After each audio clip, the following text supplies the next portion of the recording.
Now, what's interesting to me as a researcher and a practicing physician is that this membrane, if it's going to separate subcutaneous fat into two compartments, it must have some sort of biological reason.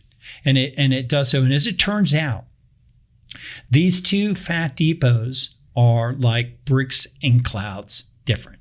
They are completely different. So visceral fat, muscle fat, and deep subcutaneous fat are inflammatory because of what they secrete, inflammatory molecules.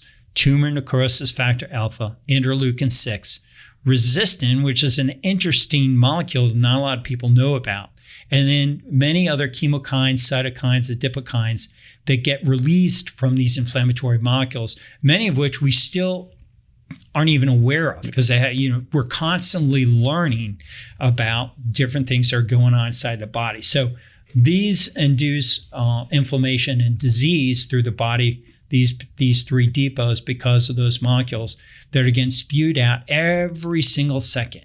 So even the traditional subcutaneous belly fat is still, I mean, it's not equally as bad as this internal visceral fat, but it's still bad too, right? I mean, because people, is there a difference? I don't mean to interrupt, but I just don't want to miss this point. Like abdominal subcutaneous fat, does it have a different property than, say, like tricep subcutaneous fat? Like if it's just in the abdominal region in general, is it a different phenotype? Is it a different classification altogether?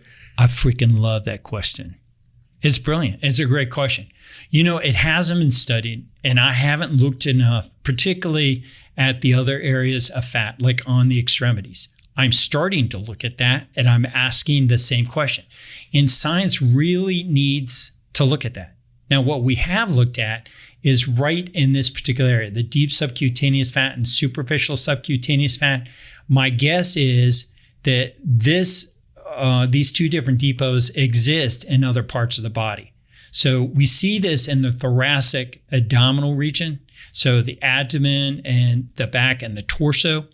But I think the same principles, and we'll show some scans in an axial plane through the legs, and we can ask the same questions. You can see this membrane separation in the legs.